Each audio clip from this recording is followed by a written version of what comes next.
বদরের যুদ্ধে ৩১৩ জন সাহাবীরা যখন যুদ্ধের ময়দানে নেমেছিলেন, রোজাকে তরক করে রোজা ছেড়ে দিয়ে ৩১৩ জন সাহাবী বদরের প্রান্তরে যুদ্ধে নামলেন। ১,০০০ কাফেরের সামনে তারা স্লোগান দিয়েছিলেন, আল কোরআনের আলো মদিনার সংসদে জ্বালো। এই কোরআন দিয়া রসুল 10টি বছর পৃথিবী শাসন করেছেন কোরআন দিয়া। অথচ আজকে কে আপনাকে আমাকে এই শক্তি দিল? কোরআন বাদ দিয়া, বাবার আইন দিয়া, স্বামীর আইন দিয়া, কে দাদার আইন দিয়া এই দেশ শাসন করতে হবে? কোথায় লেখা আছে? কোথায় লেখা আছে? 10টি বছর আল্লাহ নবী শাসন করছেন।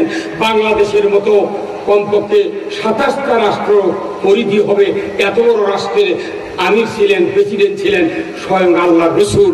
যেরকম আল্লাহু আকবার। আমরা ভুলে গিয়েছি ইতিহাস। আজ থেকে 6500 বছর আগে ইব্রাহিম আলাইহিস সালাম কুরবানি করেছিলেন তার নিজের সন্তানকে।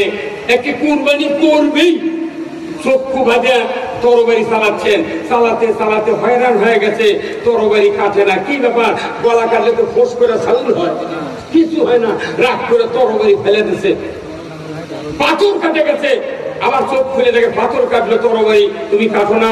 বলে, এই ইব্রাহিম, খবরদার, তুমি তোমার হুকুম, আল্লাহর হুকুম পালনের জন্য তরবারি চালাচ্ছ, কিন্তু আমাকে যে আল্লাহ সৃষ্টি করেছেন, ইসমাইলের গলা কাটা তো দূরের কথা, এক কাটা পশম যদি কাটি আমাকে জাহান্নামে দিয়ে শাস্তি দেবে।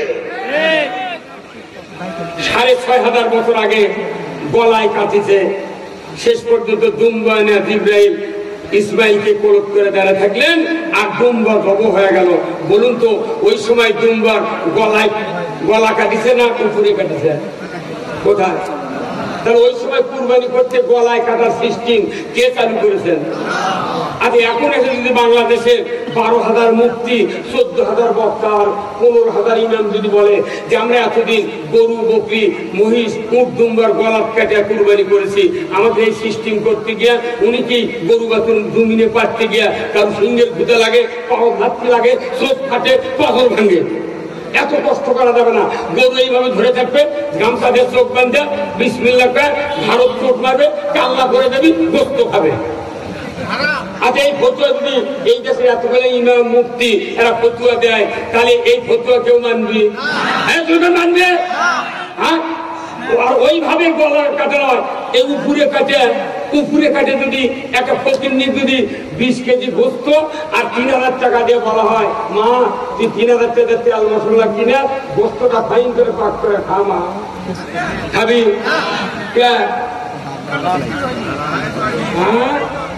তার মানে এটা হলো সিস্টেম আল্লাহ।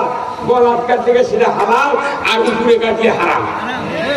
তাহলে আপনি গরু কুরবানি করতে গলার না কাটে উপরে কাটলে টাকা দিলেও গোস্ত খেতে চান না, লাইফে করছেন হারাম। তাহলে যে আল্লাহ সুদ হারাম করেছেন সেই সুদ দেশের চলে, আর আপনি জুম্মার মধ্যে ইতিকাফ করছেন।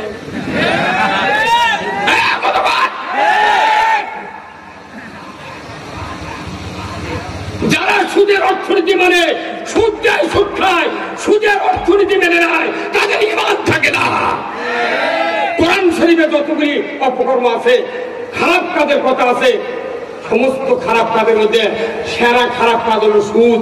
সুদের 70টা শাখা। 1 নম্বর আল্লাহ রাসূলের সাথে যুদ্ধ ঘোষণা করা। 70 নম্বর অপরাধ হলো নিজের মাকে নিকাহ করা। নাউযুবিল্লাহ।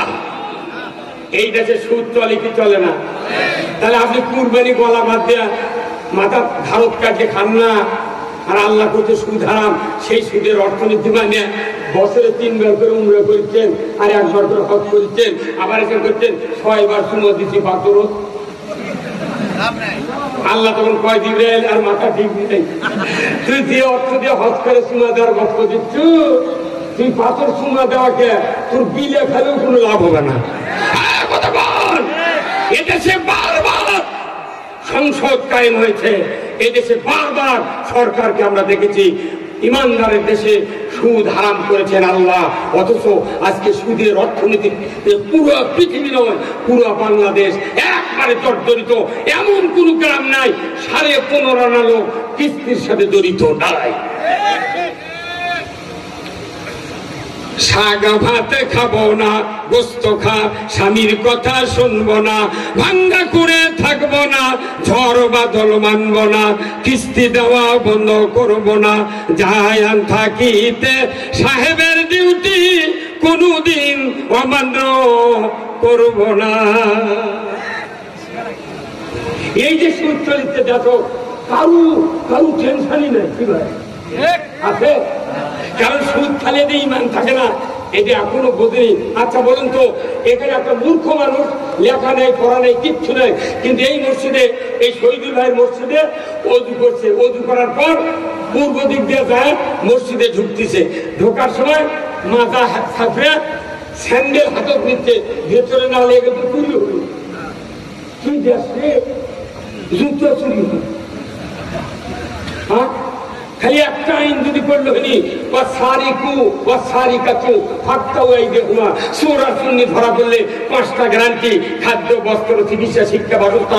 এই 5টা গ্যারান্টির পর যদি আল্লাহ বলেছেন তোমরা হাত কাটার আইন চালু করো, এই বাংলাদেশে হুন্ডা চুরি, গরু চুরি তো দূরের কথা, মসজিদে সেরা স্যান্ডেলও চুরি হবে না। আর প্রত্যেকটা মসজিদে জুতা লিয়া আগে নামাজি জুতা চৌকাট পার করে, তারপরে ওই পেছনে ঢোকে। জুতা চুরির মধ্যে একটা ঘটনা বাংলাদেশে বন্ধ হয় নাই। এখন আমরা বলছি আমি মুসলিম, আমি মুসলমান। আপনি আমি অধ্যয়ন করি না কোরআন। বলুন তো, একটা লোক ওযু করেছে, স্যান্ডেল খুলতে গিয়া পেছনের রাস্তা দিয়ে বাতাস বাড়াচ্ছে, এই লোককে ওই অবস্থায় মসজিদে ঢোকে? এই ঢোকে কেন ঢোকে না? ওই মূর্খ লোক জানে আমার ওযু আর নাই। কেউ যদি রোজা থাকে, দুপুর বেলা যদি 1 প্লেট ভাত খায়, রোজা থাকে? নামাজ শুরু করেছে, নামাজ ফাতিহা সূরা পড়া হয়ে গেছে, এরপর আমার ছেলে বলছে আব্বা উত্তর পাড়ার মুজাফফর কিংবা মুকুল ভাই আমাকে গরু খরচ দিয়ে নিয়ে যাচ্ছে। তখন যদি আমি নামাজের মধ্যে থেকে বলি বাবা মুজাফফর কিংবা মুকুল দেরি করবে বড়, আমি নামাজ পড়ে বাড়াই, নামাজ থাকবি?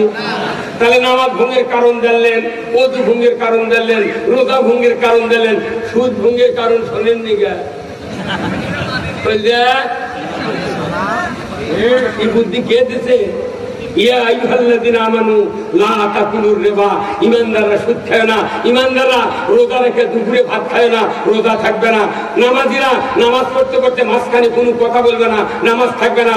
ইমানদাররা ওযু করে তুমি বাই ছাড়ো না, ওযু থাকবে না।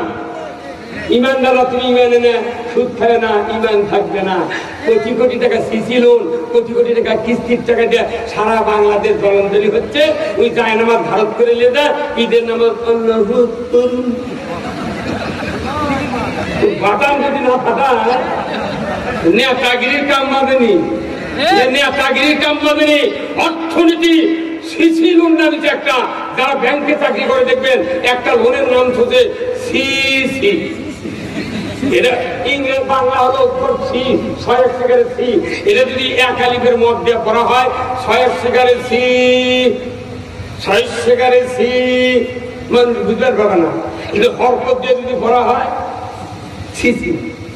এটা আমার এই কাপড় যদি গোবর, গরুর পায়খানা, মানুষের পায়খানা ভরে, অবশ্যই সভাপতি সাহেব বলবি হুজুর সিসি আপনার কাপড়। কিয়ামতের দিন যারা অর্থ উপার্জন করতে করতে করতে পাহাড় পরিমাণ অর্থ নিয়ে দুনিয়াকে মৌজ করতেছে, অর্থনীতি আল্লাহর দেওয়া যেমন বিধানে চালু করলো না, কিয়ামতের ময়দানে এদেরকে আলাদা করে এক জায়গায় দাঁড় করিয়ে রাখা হবে। তাদেরকে বলা হবে আমার ফেরেশতা, এই দুনিয়ার ধনী ধনী মানুষকে ডাক দাও। তারা অর্থনীতিকে সুদ ভিত্তিক চালু করে তারা কামাই করেছিল অর্থ।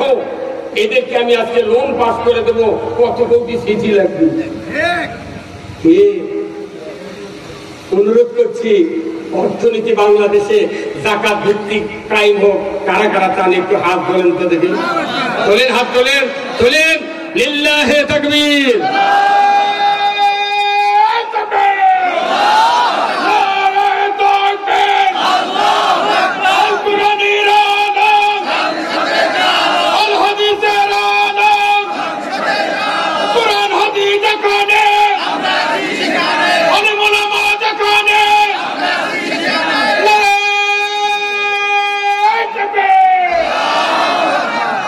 নবীজির ওই কথা কয়া নবীজির ওই কথা কয়া সবাই কান্দে, কিন্তু নবীর সমাজ গড়ার কাজে শত দ্বন্দ্ব মনে বাজে। কি কথা ঠিক? আওয়াজ ধীরে হলো গা, ঠিক? নবীজির ওই কথা কয়া, নবীজির ওই কথা কয়া সবাই কান্দে, কিন্তু নবীর সমাজ গড়ার কাজে শত দ্বন্দ্ব মনে বাজে। নবীর কথা শুনতে ভালো, নবীজির আদর্শ ভালো, বক্তৃতার বিবৃতিতে সবাই বলতে পারে। সেই আদর্শে ব্যক্তি জীবন রাষ্ট্র গড়ার কাজে পিতৃদলে ছেঁচেদে করে, পিতৃদলে ছেঁচেদে করে বকে আজে বাজে, কিন্তু নবীর সমাজ গড়ার কাজে শত দ্বন্দ্ব মনে বাজে। কোন জায়গার বিরোধিতা নাই। রসুলের আদর্শ ভিত্তিক সমাজ গঠন করতে চাইলে আজকের সমাজের লোকেরা কার বিরোধিতা করে, কথা ঠিক কিনা?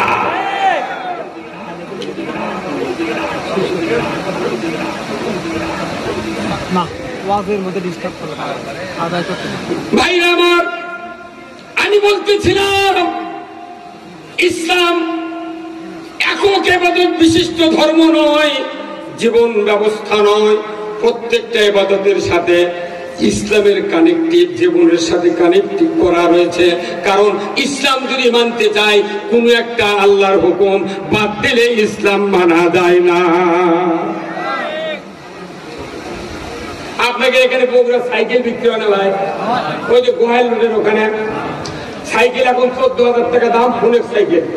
এই সাইকেল যদি কেউ কিনবার না দেখে, এত টাকা তো আমার কাছে নাই, ওই বেচারা করছে কি, সাইকেলের চেন থাকে সাইকেলের কোন দিক,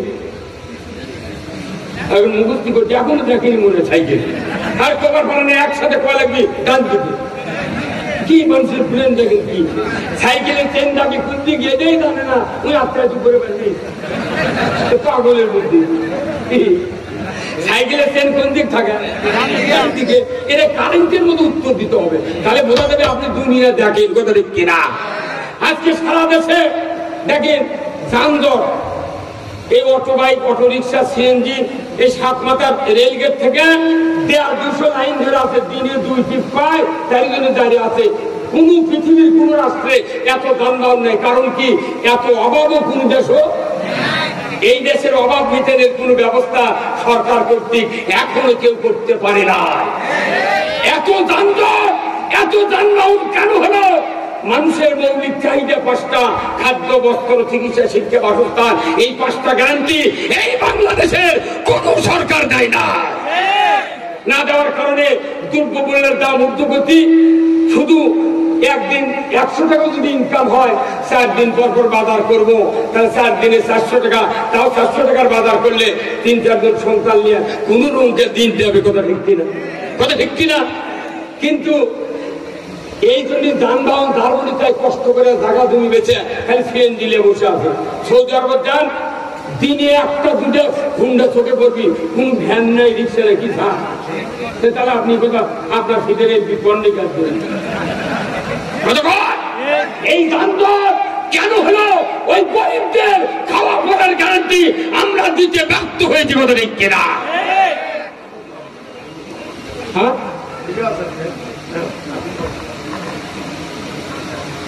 সকল দিক দেখতে হবে। খালি নামাজ, রোজা, ইতিকাফ, কোরআন শিক্ষা দিচ্ছেন, কোরআন আছে, আল্লাহ তাআলা রাসূল বলছেন তলাবুল ইলমি ফারিদাতুন আলা কুল্লি মুসলিমিন ওয়া মুসলিমাত। আল্লাহ প্রথম আয়াতটা দিয়েছেন ইকরা বিসমি রাব্বিকাল্লাযী খলাক, পড়ো মুহাম্মদ সৃষ্টিকর্তা রবের নামে। আল্লাহ রাসূল বলছেন আল্লাহ যার কল্যাণ চান তাকে কোরআনের জ্ঞান দেন। আজকে জাতি কোরআন পড়ে না, মসজিদের ইমাম আমরা কোরআন পড়তে পারি না, অর্থ বুঝাতে পারি না। আজকে চতুর্দিকে সমস্যা বাড়তে বাড়তে ক্যান্সারে পরিণত হয়ে গেছে। এই ক্যান্সার ভালো করতে গেলে কোরআনের আইন ছাড়া সম্ভব আছে? সম্ভব আছে? এই জন্য আসুন আজকের এই গোদারপাড়ার বিশিষ্ট জনেরা, বিশেষ করে আমার বিআই শামসুল ইসলাম ভাই, উনি এই গোদারপাড়ার অনেক লোকদেরকে নিয়ে এই মাহফিলের আয়োজন করেছেন। এই ঈদগাহ মাঠ এই এলাকার মধ্যে সবচেয়ে বড় মাঠ। আমি এখানে গর্ত দেখেছিলাম আজ থেকে 3-4 বছর আগে, পুকুর, সেই পুকুর ওনারা এমনভাবে সংস্কার করেছেন। আজকে এখানে 2য় বর্ষ কোরআনের মাহফিল, অনেক লোক আপনারা এসেছেন। মসজিদ, মাদ্রাসা, ঈদগাহ মাঠ, এটা যদি আপনি তৈরি করেন, এটা আল্লাহ সদকায়ে জারিয়ার সওয়াব দিয়ে দেবে। অনেক মানুষ আছেন, আমি আপনাদেরকে একটু অনুরোধ করব, আপনাদের যার যার সঙ্গতি আছে কমিটির ভেতরে, এখানে যারা শ্রোতামণ্ডলী আছেন তাদের ভেতরে, এটাকে সদকায়ে জারিয়ার কাজ হবে। এই জায়গাটা তারা সুন্দর করে একটা সুসজ্জিত একটা ঈদগাহ মাঠ তৈরি করবেন, মেঝে করবেন, ওয়াল দিবেন, মেহরাব বানাবেন, এটা যাতে একটা আদর্শ একটা ঈদগাহ মাঠ হয়। আগামী দিনে এই মাঠে আমরা এর চেয়ে বড় ধরনের তাফসীরের আয়োজন করবেন ওনারা। এই জন্য কর্তৃপক্ষ আমাকে অনুরোধ করেছেন যে বিআই কিছু একটু কালেকশন করা। আপনাদের কাছে আমার অনুরোধ, আল্লাহর দ্বীনের জন্য যে কথাগুলি শুনলেন, এই ঈদগাহের জন্য আমরা কারা আছি, 2000, 5000, 10,000, 20,000, 1 মণ ধান, 200 টাকা, 500 টাকা, যার যা সঙ্গতি আছে একটু